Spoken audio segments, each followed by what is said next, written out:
Principalmente, el material base sería la cañamiza, que es un subproducto de la planta del cáñamo. Esta cañamiza procede precisamente del tronco de la planta. Entonces, ¿cuál es la ventaja de esto? Que principalmente el cáñamo es una de las plantas con mejores propiedades aislantes y estas propiedades también se mantienen dentro de la cañamiza. Nosotros somos, dentro del clúster español que se llama, somos el proveedor de la solución final que se va a instalar en los edificios piloto. Es decir, estos paneles prefabricados constan de un aislamiento y una parte de hormigón que en fábrica se unen. Nosotros fabricamos estas piezas y nos encargamos también de trasladarlas a la obra y realizar el montaje en la propia obra. En este caso, en la fábrica, lo que estamos haciendo son materiales aislantes para la construcción.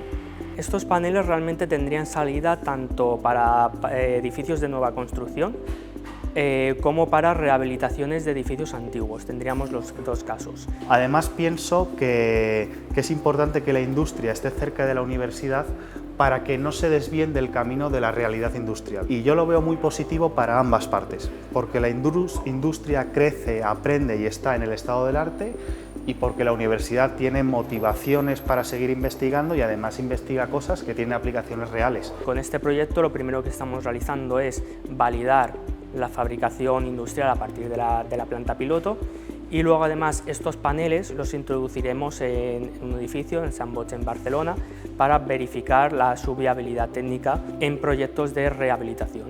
Podremos ver si estos paneles realmente son factibles o hay alguna problemática extra que no hemos previsto en el laboratorio y que tendremos que tratar a futuro.